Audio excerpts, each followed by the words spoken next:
नमस्कार, मी पंजाब डक. आज आहे 30 जानेवारी 2026. मागं म्हटलं होतं ना मी की 27-28च्या दरम्यान उत्तर महाराष्ट्राकडे पाऊस पडेल, तर तिकडे गारपीट देखील झाली आणि पाऊस देखील झाला आणि वादळ देखील झालं आणि शेतकऱ्याचं अतोनात नुकसान झालं. तर आता परत एकदा मी म्हटलं होतं ना, आता पुन्हा एकदा राज्यात वातावरण खराब होणार आहे. तर मग हे कधी होणार आहे? तर त्या अगोदर माझा शेतकऱ्याला विनंती आहे की तुमचं ज्यांच्याकडं तूर असल, कोणाचा हरभरा काढायला आलेला असल, तर मका काढायलेली असल, तर त्या सर्व शेतकऱ्याला सांगू इच्छितो की हा अंदाज लक्षात घ्यायचा. तर राज्यामध्ये आज आहे 30 जानेवारी 2026 आणि येणाऱ्या 3 तारखेला म्हणजे 3 फेब्रुवारीला, म्हणजे फेब्रुवारीच्या पहिल्या आठवड्यात 3 फेब्रुवारी, 4 फेब्रुवारी आणि 5 फेब्रुवारी दरम्यान राज्यात परत एकदा वातावरण खराब होणार आहे. म्हणून हे अंदाज लक्षात घ्यायचा. मग ते नेमकं कुठं होणार आहे तर तुम्हाला सांगू इच्छितो, राज्यात ते वातावरण पूर्व विदर्भ, पश्चिम विदर्भ, उत्तर महाराष्ट्रामध्ये या 3 विभागामध्ये राज्यात वातावरण खराब होणार आहे. आणि 3 विभागामध्ये सगळीकडे पाऊस पडणार नाही, पण तुरळक भागात काही ठिकाणी पाऊस पडणार आहे. आणि मराठवाड्यात देखील काही भागात देखील तुरळक भागात येणार आहे. सर्वदूर मराठवाड्यात काही येणार नाही. त्याच्यामुळे ही अंदाज सर्व शेतकऱ्यांनी लक्षात घ्यायचा. पश्चिम महाराष्ट्रात फक्त ढगाळ राहील, म्हणून हे देखील पश्चिम महाराष्ट्रातल्या शेतकऱ्यांनी अंदाज लक्षात घ्यायचा. त्याच्यानंतर निपाणी, कर्नाटक, तामिळनाडू या तंबाखू शेतकऱ्यांना तुम्हाला सांगू इच्छितो की तुम्ही तुमचं तंबाखू काढणं चालू ठेवा, कारण की तुमच्याकडे काही हे पाऊस येणार नाही. हे फक्त पाऊस विदर्भातच येणार आहे.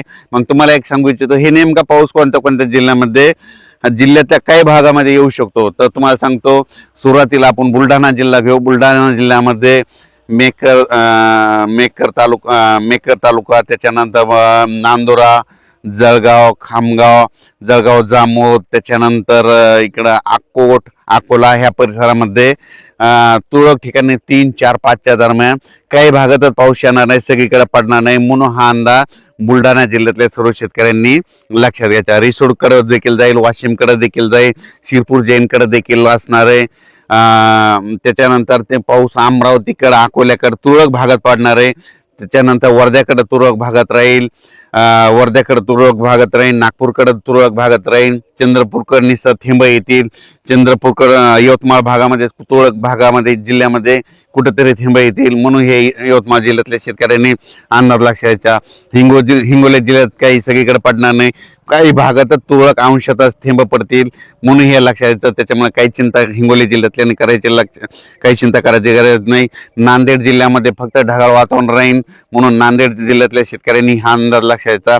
लातूर जिल्ह्यामध्ये फक्त ढगाळ वातावरण राहील, तिकडे काही पाऊस येणार नाही, त्यामुळे काही चिंता करायची गरज नाही. परभणी जिल्ह्यात देखील एवढा काही पावसाचा काही फरक पडणार नाही. फक्त परभणी जिल्ह्याचा जे इकडला भाग आहे, म्हणजे जिंतूर तालुका, शेलू तालुका ह्या पट्ट्यामध्ये तुरळक ठिकाणी कुठेतरी थेंब येतील, सगळीकडे पडणार नाही. त्याच्यामुळे परभणी जिल्ह्यातल्या शेतकऱ्यांनी हा अंदाज लक्षात घ्यायचा. जालना जिल्ह्यामध्ये भोकरदन, कन्नड, जाफराबाद, सिंदखेड राजा ह्या पट्ट्यामध्ये मात्र तिकडल्या भागात मात्र थेंब येणार आहेत. तिकडल्या शेतकऱ्यांनी म्हणजे तिकडल्या जालना जिल्ह्यातल्या त्या भागामध्ये पाऊस पडणार आहे, म्हणून हा अंदाज जालना जिल्ह्यातल्या शेतकऱ्यांनी लक्षात द्यायचा. संभाजीनगर जिल्ह्यामध्ये फुलंब्री त्या पट्ट्यात, कन्नड त्या पट्ट्यामध्ये, वैजापूर, गंगापूर त्या पट्ट्यामध्ये तुरळक ठिकाणी पाऊस येणार आहे, म्हणून हा अंदाज संभाजीनगरच्या शेतकऱ्यांनी लक्षात घ्यायचा. त्याच्यानंतर जळगाव जिल्ह्यामध्ये मात्र जळगाव जिल्हा, येरवंडोर, पारोळा बऱ्याच भागामध्ये पाऊस पडणार आहे, म्हणून जळगाव, नंदुरबार जिल्हा, धुळे जिल्हा, ह्या मालेगाव तालुका ह्या शेतकऱ्यांनी हा अंदाज लक्षात घ्यायचा. कारण की नाशिक, मालेगाव, धुळे, यावल त्या परिसरामध्ये पाऊस येणार आहे, तुरळक भागात पडणार आहे, सर्वदूर नाही पडणार. फक्त काही ठिकाणी समजा एखाद्या भागात पाऊस पडला तर दुसऱ्या गावाला नुसतं वार येईल, म्हणून हे अंदाज त्या शेतकऱ्यांनी लक्षात घ्यायचा. आपण आपला तूर असेल तर तूर झाकून ठेवण्याची तयारी ठेवायची.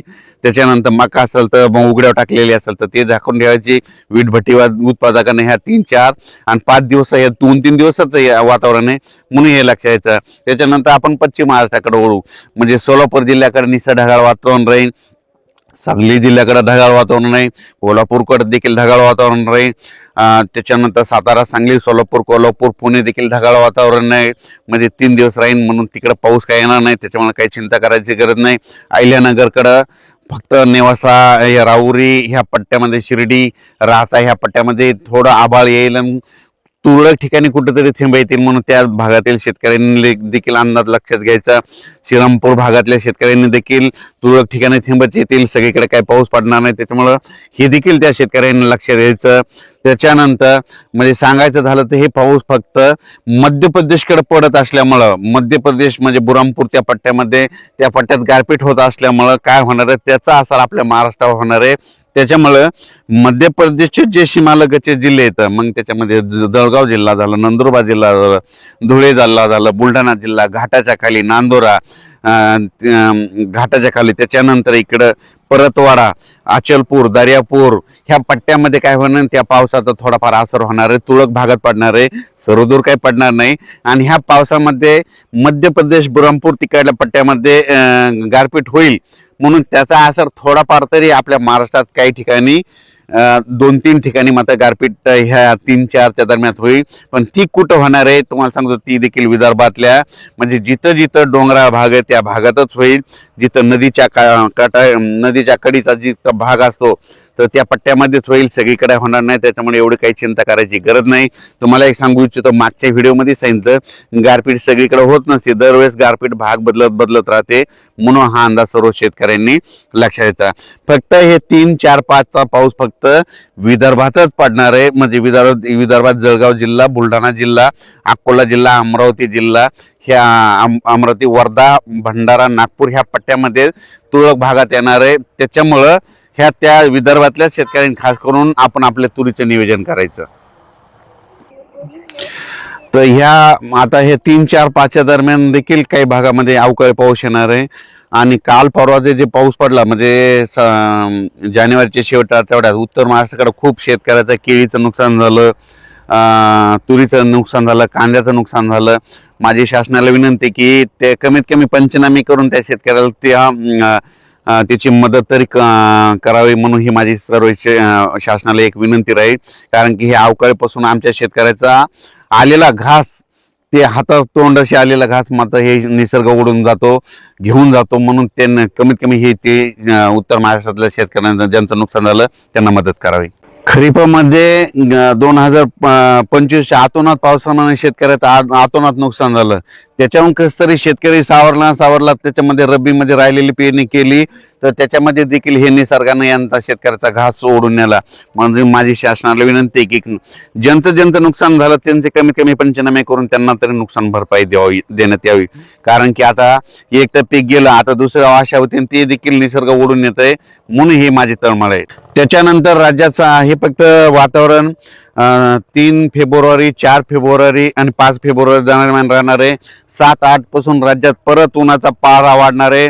12 तारखेपासून राज्यात परत तीव्र ऊन वाढणार आहे. 12 तारखेच्या नंतर, 12 फेब्रुवारीच्या नंतर राज्यामध्ये दिवसात देखील गरमी जाणवायला सुरुवात होणार आहे. गरमी जाणून त्याच्यानंतर उन्हाचा पारा देखील वाढण्यास सुरुवात होणार आहे. 36-37 अंशापर्यंत पारा जाणार आहे. म्हणून द्राक्ष शेतकऱ्यासाठी आनंदाची बातमी, म्हणून हे अंदाज सर्व शेतकऱ्यांनी लक्षात घ्यायचा. याच्यानंतर पुढील अंदाज लगेच याच्या वातावरणात चेंज झाले की लगेच बदल झाल्याच्या नंतर देण्यात येईल. धन्यवाद.